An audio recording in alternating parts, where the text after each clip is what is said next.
Welcome back. You are listening to the Mara Mukwanda show on Salam Media. It is 12 minutes past 12 and time for our hit list segment. Today's hit list features Phakamile Hlubi Majola, who is a former journalist and a NUMSA spokesperson. Phakamile has a reputation in the South African media industry for being outspoken and fearless. Her reporting style is unique because her primary goal is to challenge the audience's views and to offer them an alternative perspective. She has become a household name for her coverage of stories such as the Oscar Pistorius case, the Marikana trial, and the murder of a Mozambican national, Mido Masia. And she is now the spokesperson of the National Union of Metal Workers South Africa, commonly known as NUMSA. Phakamile, good morning. Thank you for joining me. Well, it's no longer good morning, but anyway, good day. Thank you for joining me. Good afternoon and good afternoon to your listeners. Thank you for having me. It's a pleasure.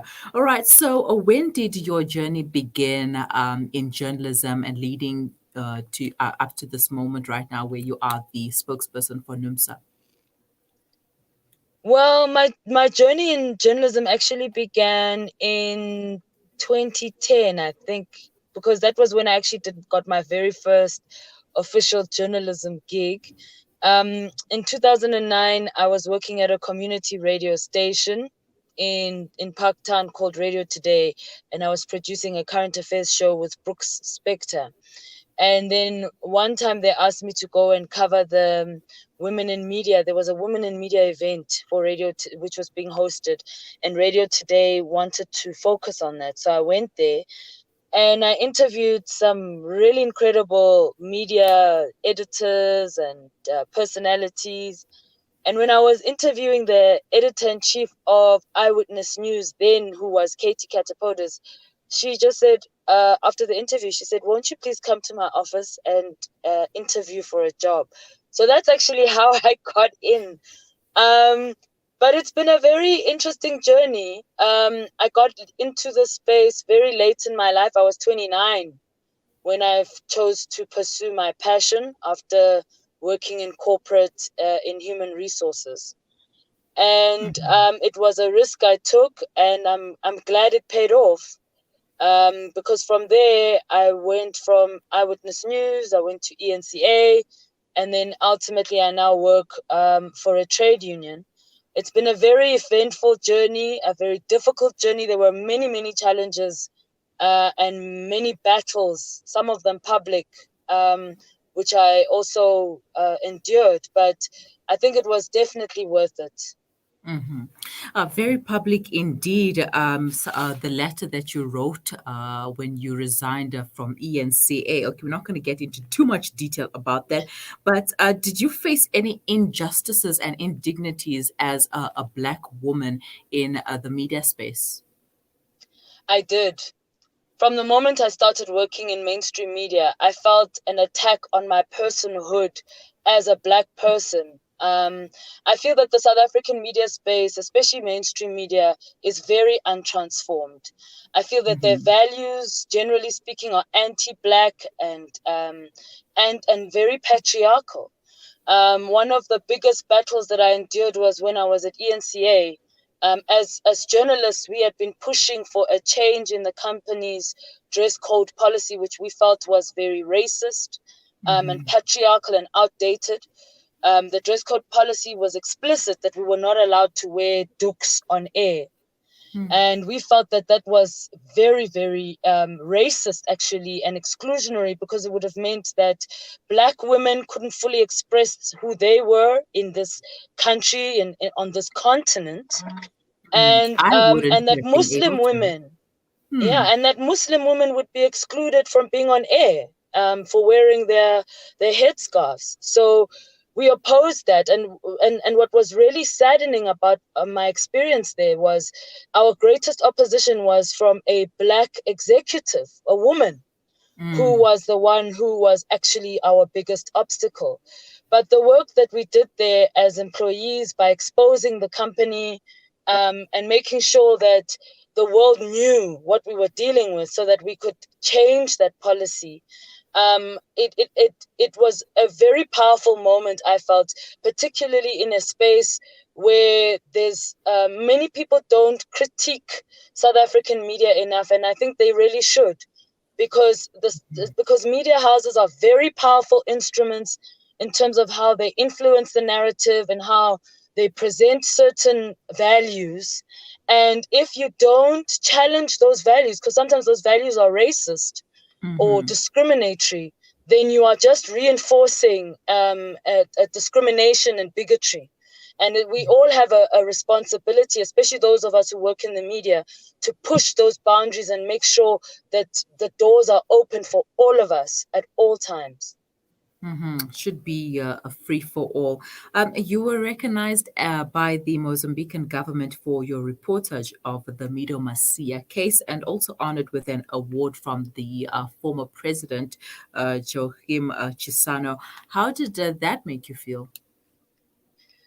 That was an incredible moment, I must say. It was an event which was organized by a journalist in that country, Ilio Ilio Filimon. He's a Mozambican journalist, and he had organized this event, and he had collaborated with various government officials who were there. And basically, there was the Minister of Security who was there, as well as the former president who was there, and several other high-ranking officials. And it wasn't just me. It was also members of the National Prosecuting Authority who were invited over there for an event to recognize the contribution that we had made in the way that we had reported on this very terrible story of Mido Masia. So my role, they recognized my role as a journalist in ensuring that his story was reported on consistently and that it never died. I mean, I followed that story from day one all the way up until those cops were convicted, and up until they lost the appeal. And it was a horrendous story of a 8 Davidton police officers who had conspired to murder a foreign national who happened to be Mozambican. And the footage of them abusing him, I'm sure you might have seen that footage of Mido Masia being dragged behind a police van. And then hours later, he ended up dead in a Davidton cells. And so as a journalist, I was horrified when I read that story. It touched me deeply, and I really did everything I could to give as much focus on it as I could. And at the same time, I think it's also important to recognize the role of the prosecutors, and also the investigators at IPID. I mean, they did incredible work in putting together a very, very solid case that made sure that all 8 of these police officers were convicted, and that they got a hefty sentence on this. They were convicted with murder. They were given life sentences. So it was really a very, very powerful moment in our justice history. And also because, it happened against a time when there was a lot of, and still is, a lot of police brutality taking place, police officers getting away with shocking acts. It happened against the backdrop of the murder of Andris Tatane. I'm sure you remember that case, and how all those police officers managed to escape prosecution. So when this case made it all the way and the convictions were handed down, the officials in Mozambique were so grateful that they held the ceremony just to thank us for, or all of us, for the role that we had played in ensuring that justice was meted out. Wow, wonderful. Now, tell us a little bit about Black Star Creative. What is it, and what do you stand for? Oh, Black Star Creative! I'm so proud of it's a company that I formed right after I left ENCA. It's a PR and media strategy company. And when I was right in the middle of my battle with ENCA, I knew that I was writing my resignation as a journalist in all media houses. So I started making a backup plan and I set up this company. My husband is my business partner. He's a graphic designer and an artist. So we basically just fused our talents and our energies. I do the PR side, he does the graphic design side.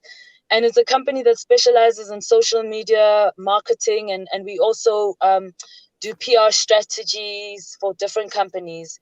And it's actually gone quite well. NUMSA was my first client. My Wow, first big wonderful. client was NUMSA, and because they hired our company for the December conference in 2016, and it was just a short-term thing. It was meant to be just a short-term thing, but they liked the work that I did. It's just that their constitution wouldn't allow that the company continues, you know. So we came to an agreement, and because I happen to love the trade union and its values and its history and how it's really cemented its role in fighting for workers' rights and just the rights of all vulnerable people, because NUMSA will always come out to defend those, immigrants. It will defend workers. It will defend women. It's a socialist organization, and it's unashamedly defending the working class. And that was something that really appealed to me. So when the leadership asked me to stay, I agreed to stay on. So my husband has been continuing with the company. It still, does its work. It does PR for various companies. But for now, I am fully involved at NUMSA, and I'm enjoying my role there very, very much. All right. So kudos to the great work that you are doing. Any advice for young women who are looking up to you? Wow. Well, thank you very much for that, my sister. Um, I think the best, if I have to give advice, I would just say to women and young women, don't be scared of who you are and what you represent. Fight for your voice and make sure that you're heard.